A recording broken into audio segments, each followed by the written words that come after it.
Então, estamos voltando aqui para a nossa continuação da aula.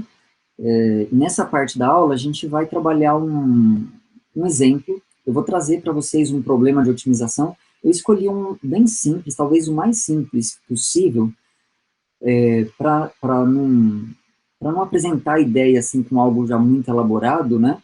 E também para utilizar esse exemplo mais simples para tentar deixar assim claro para vocês, né, tentar elucidar qual é o procedimento, via de regra, né, qual é o procedimento para a gente encarar um problema de otimização e tentar resolver, né, um problema de otimização.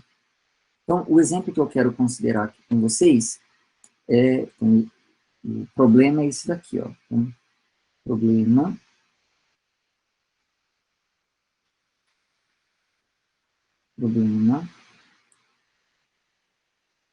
então, dentre os retângulos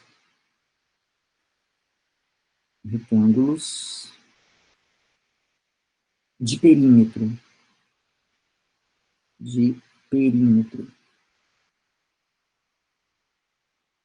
perímetro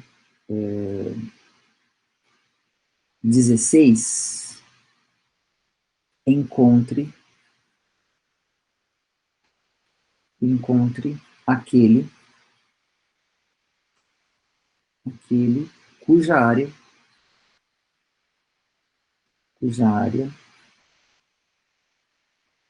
é máxima.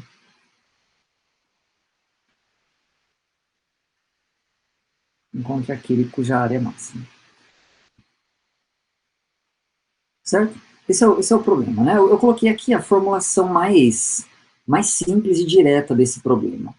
Esse problema ele pode ganhar contornos um pouco mais assim contextualizados, né? Por exemplo, queremos construir um cercado queremos construir sei lá, um galinheiro, né? E esse galinheiro terá a forma retangular, mas para construir esse galinheiro, nós dispomos de apenas 16 metros sei lá, de cerca, né, para poder cercar o galinheiro para as galinhas não fugirem. Então, como utilizar essa cerca de modo a guardar dentro dela a maior área possível, para poder dar o maior espaço possível para as galinhas ali do galinheiro, né? Esse problema que eu acabei de falar, assim, é exatamente uma forma mais assim, bonitinha de dizer esse problema que eu escrevi para vocês, né? Eu quero construir um galinheiro retangular, ou seja, eu quero construir um retângulo e eu tenho 16 metros de cerca para poder cercar todo esse retângulo, ou seja, o perímetro desse retângulo é 16. Então, a pergunta é, como fazer com que a área desse galinheiro seja a maior possível, ou seja, qual é, dentre todos os retângulos de perímetro 16, aquele que tem área máxima? Né? Só para a gente ter uma ideia, tem assim, infinitas formas de construir retângulos de perímetro 16, vocês concordam? Por exemplo, esse retângulo aqui, não repara na escala não, tá? Esse retângulo aqui, de modo que aqui mede, por exemplo, 1, né? E aqui mede 7. Vocês concordam que esse retângulo, ele tem perímetro 16? Eu concordo com você, Guilherme. E, aliás, sim, quadrado é um tipo de retângulo, né? E o problema é simples mesmo. Eu escolhi um problema simples para poder, com o problema, né, ilustrar o método. Tá? Então, assim, como é uma forma de ilustrar um método, eu quis trazer o mais simples possível para a gente não se complicar nos detalhes do problema em si e perder de vista o que é central aqui, que é estabelecer esse método, tá bom? Mas, de fato, o problema é simples. Aliás, é possível que vários de vocês, olhando para esse problema, já conseguem visualizar e imaginar a resposta certa, né? É normal isso, é natural que aconteça isso com alguns de vocês. Também normal se não acontecer, tá?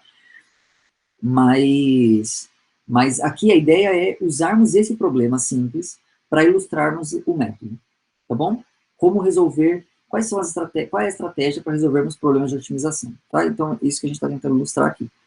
Então, esse aqui é um retângulo que tem perímetro 16. Esse aqui é outro, ó.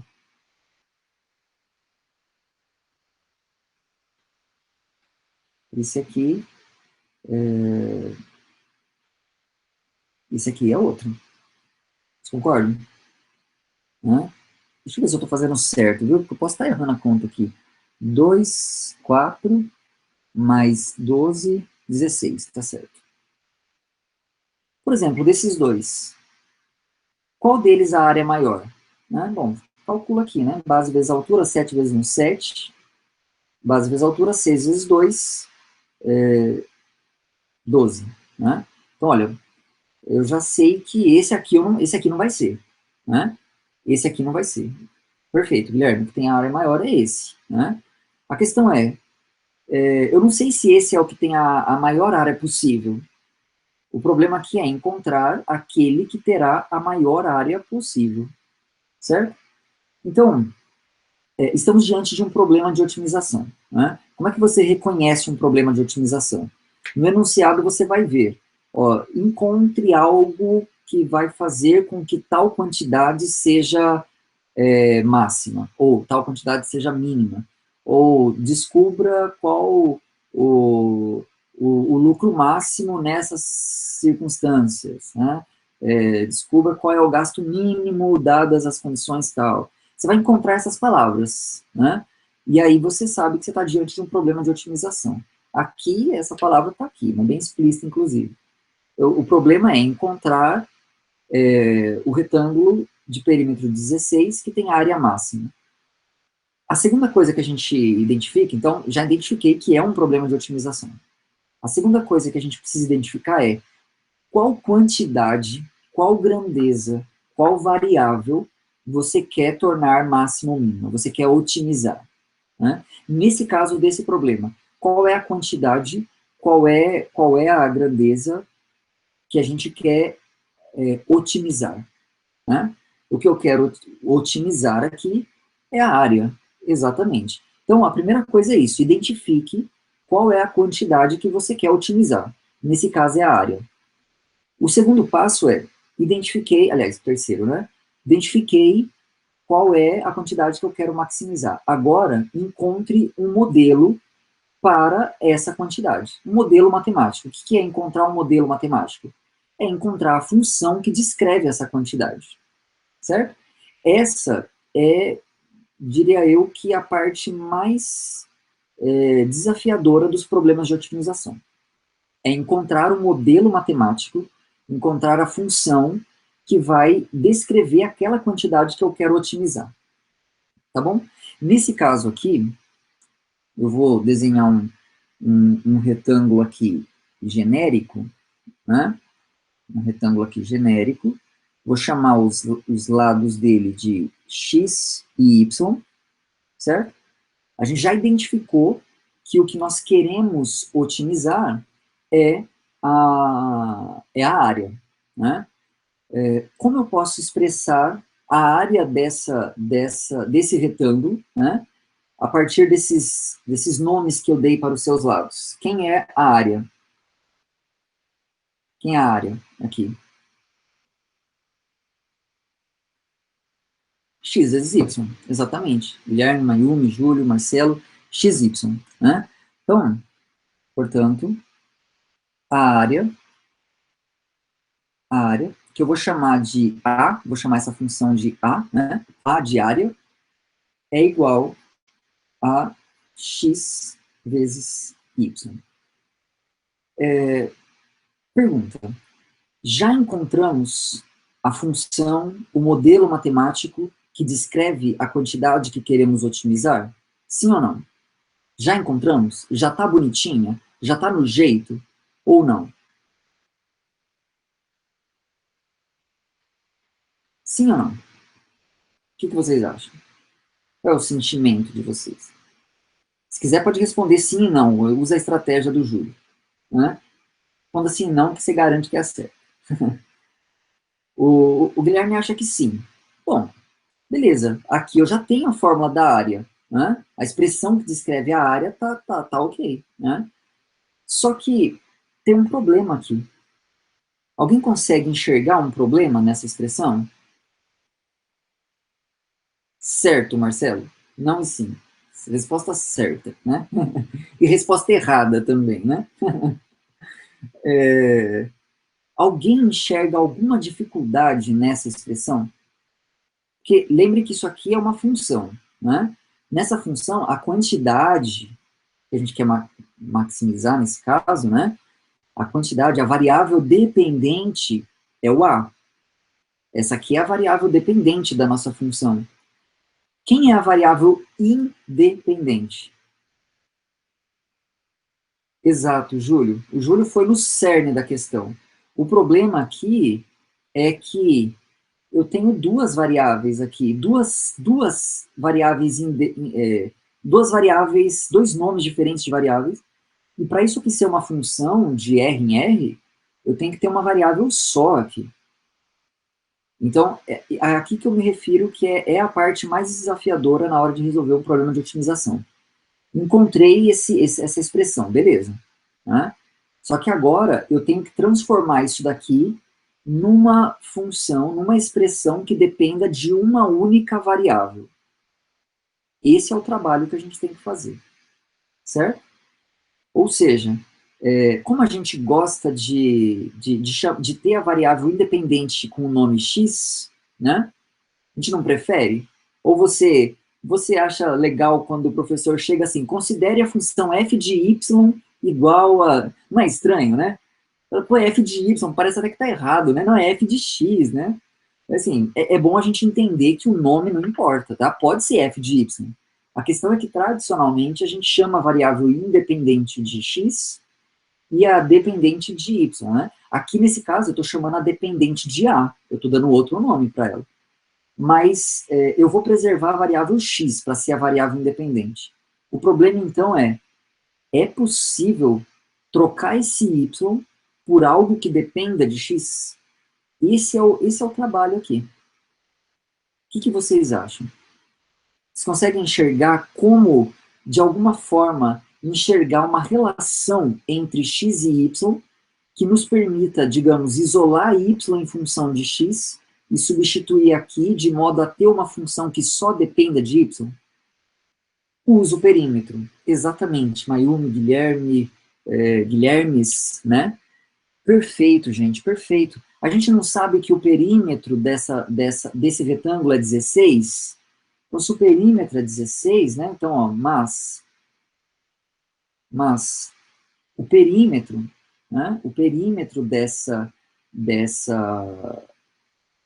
retângulo, por um lado, eu sei que ele é 16, por outro, calcular o perímetro é somar, né, o comprimento dos lados aqui, né? Então, aqui também é y, aqui também é x, portanto, o perímetro é justamente 2x mais 2y. E isso eu sei que é 16. Isso eu sei que é 16. Certo? E aí, dá para escrever y em termos de x aqui nessa expressão? Com certeza, né? Com certeza dá. Aqui agora a gente resolve, é uma equação, né? Que a gente vai resolver e vai concluir que y é, de fato, 8 menos x.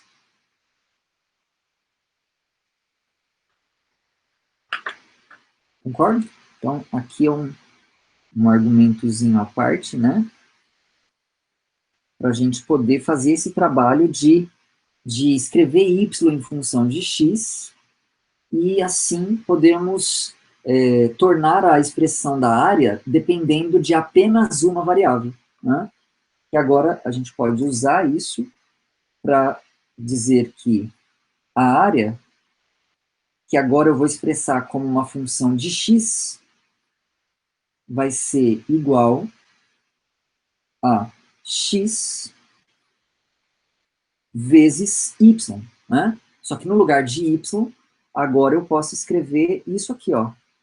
Né? Posso escrever isso aqui. 8 menos x. Então, vezes 8 menos x. E aí?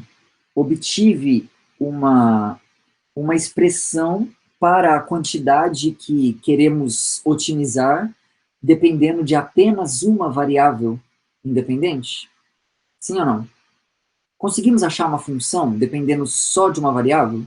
No caso aqui, a variável x? Conseguimos? Sim ou não, gente? Sim. Né? Pronto, essa etapa está cumprida. Né? Como eu falei, essa é a parte que pode pegar mais. Aqui envolve questões de interpretação, você tem que interpretar o problema de modo a enxergar qual é a quantidade a ser otimizada e depois modelar essa quantidade por meio de uma função, certo? Esse aqui é o trabalho mais assim, que vai exigir um pouco mais de raciocínio, né, é a parte que desafia mesmo. A partir de agora, gente, é receita de bolo. A partir de agora é receita de bolo, não tem outra coisa. Né? É aquela receita de bolo que a gente viu na primeira parte da aula. É isso que a gente faz aqui agora. Tá? Então, eu tenho a função, já sei que essa é a função que eu quero achar o ponto de máximo, né? Então, eu quero achar o ponto de máximo. Então, vamos lá.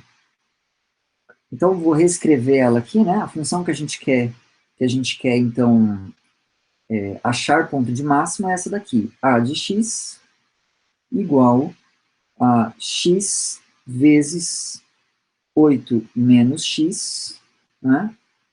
Que é a mesma coisa, né? Que escrever a de x igual, vamos distribuir ali, vai ficar 8x menos x ao quadrado. 8x menos x ao quadrado. Certo? Tudo bem? Legal. Ok, qual é o método, qual é o critério que a gente estabeleceu para procurar pontos de máximo de uma função como essa aqui, que é o nosso objetivo, né? Ponto de máximo ou de mínimo. Qual é essa estratégia?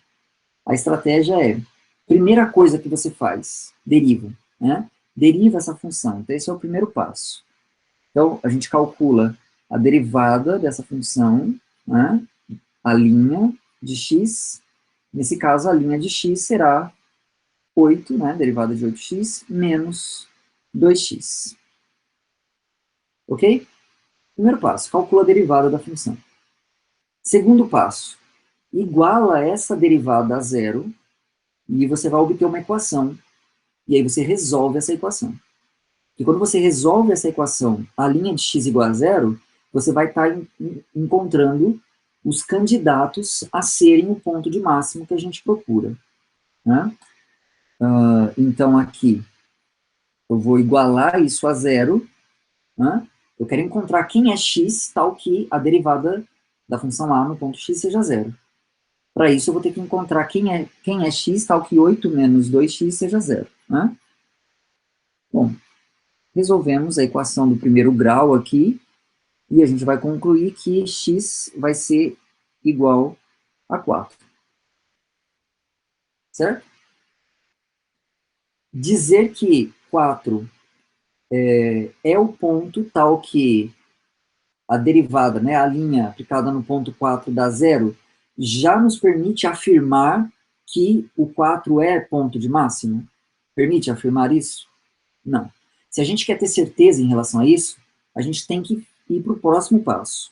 E o próximo passo é calcule a derivada segunda da função a. Né? Então, eu vou calcular agora a derivada segunda de a. Derivada segunda de a, nesse caso, a gente calcula e vai dar... Quanto que vai dar a derivada segunda de a? Digam aí para mim, eu escrevo. Menos 2, exatamente. Menos 2. Ou seja, a derivada segunda de a em x é negativa, né? É negativa só no 4? Ou é negativa sempre? Só no 4 ou é sempre? É sempre, né? Para qualquer que seja x, a derivada vai dar -2, e, portanto, vai ser negativa para todo x. Isso aqui é negativo para todo x, né?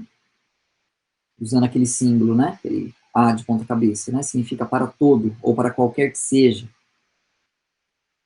Tá. A derivada segunda ser negativa significa que o ponto é de quê? Máximo ou mínimo? Máximo ou mínimo? Derivada segunda negativa. Né? Derivada segunda negativa com cavidade para baixo. Eu já sei que a reta tangente é horizontal, agora eu sei que a concavidade é para baixo. O ponto é de máximo. Né? E se a derivada segunda é negativa para todo x no domínio, então esse ponto de máximo, no caso x igual a 4, é um ponto de máximo local, apenas local, ou é um ponto de máximo global? Global. Perfeito, como está dizendo o Átila. Então, essa é a conclusão aqui. Isso implica que x igual a 4 é ponto de máximo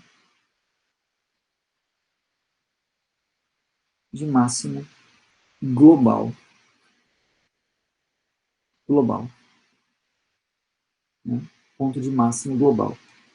Agora, a gente tem que lembrar quem era o X, né, no nosso problema, para a gente poder voltar e encontrar qual é a resposta, né? Bom, quem era o X? O X era um dos lados aqui do nosso retângulo, né? Então, ok, descobrimos que o x igual a 4 é o cara que maximiza essa função a de x, que é a nossa área, né? Então, eu já sei que para que essa área seja máxima, o valor de x terá que ser 4, né? Se o valor de x terá que ser 4, qual deverá ser o valor de y? Né? Qual deverá ser o valor de y? Aí é só a gente ver qual é a relação entre x e y, né? Posso olhar tanto aqui embaixo, quanto aqui mesmo, né, no retângulo. Eu sei que esse perímetro é 16. Se o x é 4, então aqui é 4, aqui é 4, sobra 8 para eu distribuir igualmente aqui, né? Portanto, y também vai ser 4, né? Então, a gente pode então concluir, né, que dentre os retângulos de perímetro 16, aquele que tem a área máxima é aquele cujas dimensões são 4 e 4, ou seja, é o quadrado de lado 4. Né? O quadrado de lado 4 é o retângulo de perímetro 16, cuja área é máxima. Me digam se ficou claro para vocês quais são as etapas, né, o procedimento geral para a gente trabalhar nesses chamados problemas de otimização. Me digam se ficou claro isso para vocês. Maravilha, gente, maravilha. E aí, claro, né, o nível de dificuldade vai variar, né? A gente vai encontrar problemas de otimização que vão dar mais trabalho, né? Outros que vão dar menos trabalho, né?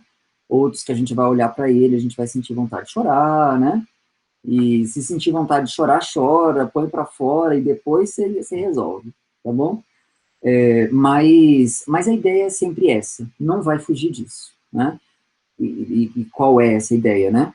Primeiro, eu identifico que é um problema de otimização. Procuro lá as palavras maximizar, tornar máximo, encontre não sei o quê para que tal coisa seja máxima ou seja mínima, né? Pronto, identifiquei que trata-se de um problema de otimização. Agora, eu vou identificar exatamente a quantidade que eu quero maximizar, ou maximizar não, eu quero otimizar, né? A quantidade é o lucro, então eu quero maximizar o lucro. A quantidade que eu quero otimizar sei lá, por exemplo, uma medida diária, né, como era o caso desse problema aqui. Enfim, identifique qual é a quantidade.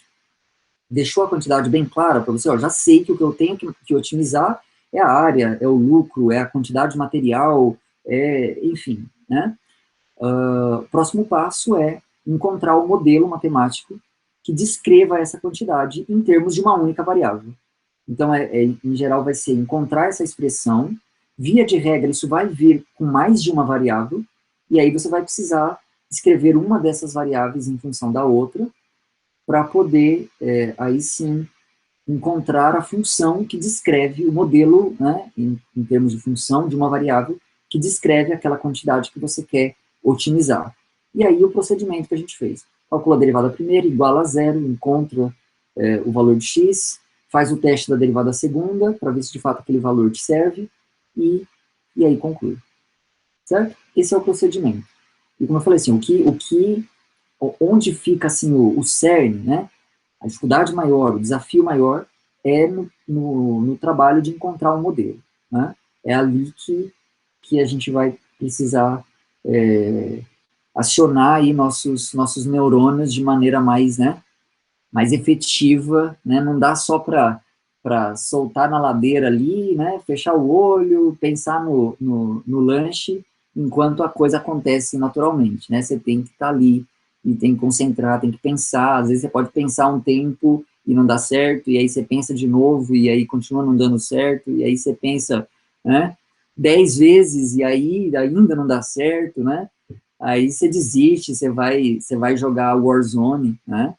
E aí depois você volta e pensa de novo, né? Tem uma frase do Einstein, não sei se vocês já ouviram, né? Ele fala assim, penso 99 vezes e não chego a lugar nenhum. Paro de pensar e eis que a verdade surge. Né? Vocês já ouviram essa frase? Eu adoro essa frase do Einstein. Penso 99 vezes e não chego a lugar nenhum. Paro de pensar e eis que a verdade surge. Né? Aí a gente fala, pô, mas então assim, você ficou aí pensando à toa, né? Era só parar de pensar já na primeira, né? Pois é, só que não resolve, né? A verdade não surge se você não pensou as 99 vezes antes, né? É só depois de ter pensado as 99 vezes e não chegado a lugar nenhum que a verdade surgirá, né? É pesado. Bom, Júlio, ó, se serve de consolo, às vezes não precisa de 99, às vezes é menos, né? Einstein passando a visão, né? Mas assim, para tranquilizar a gente, os problemas, aliás, Einstein também disse isso. Os meus problemas são mais difíceis que o seu, então fique tranquilo. Então assim, nós não vamos resolver os problemas que Einstein resolveu. Não estamos nesse nível, tá bom? Nenhum de nós. Então nossos problemas são mais simples, tá? Mas não significa que não precisaremos pensar várias vezes, né? Mas é nesse processo de pensar, né, de tentar estabelecer estratégias, de raciocinar, refletir, às vezes pensa uma coisa, não dá certo, pensa outra, não dá certo, é nisso que o conhecimento, ele de fato amadurece na nossa mente. É aí que a gente aprende, é isso que é importante a gente entender. Porque às vezes você passa ali 2 horas, e aí você faz um exercício em 2 horas, você fala, nossa, perdi 2 horas, porque eu fiquei ali, fiz um exercício, fui fazer o segundo, empaquei, fiquei 2 horas, não saí dele. E aí você acha que foi tempo perdido, mas não foi, foi tempo ganho. Foi tempo ganho da melhor maneira que poderia ter sido. Porque o que importa não é você chegar na resposta certa do exercício. Às vezes chegar na resposta certa do exercício não significa nada, não contribui em nada. O que contribui, de fato, é esse processo de pensar, de criticar, de analisar, de fazer tentativas, de errar, né? De errar nessas tentativas e de tentar de novo. E nesse processo, a nossa mente está trabalhando, ela está tentando fazer as conexões das ideias que a gente ouviu. E à medida que a gente vai fazendo esse processo, elas vão se harmonizando na nossa mente. E de verdade, essa frase do Einstein, ela é verdade pura. A verdade surge mesmo. Porque à medida que essas ideias vão casando, vão se harmonizando, as coisas vão começar a fazer sentido. Né? Mas precisa passar por esse processo. Né? Só ir atrás da resposta pronta não nos expõe a esse processo de aprendizado.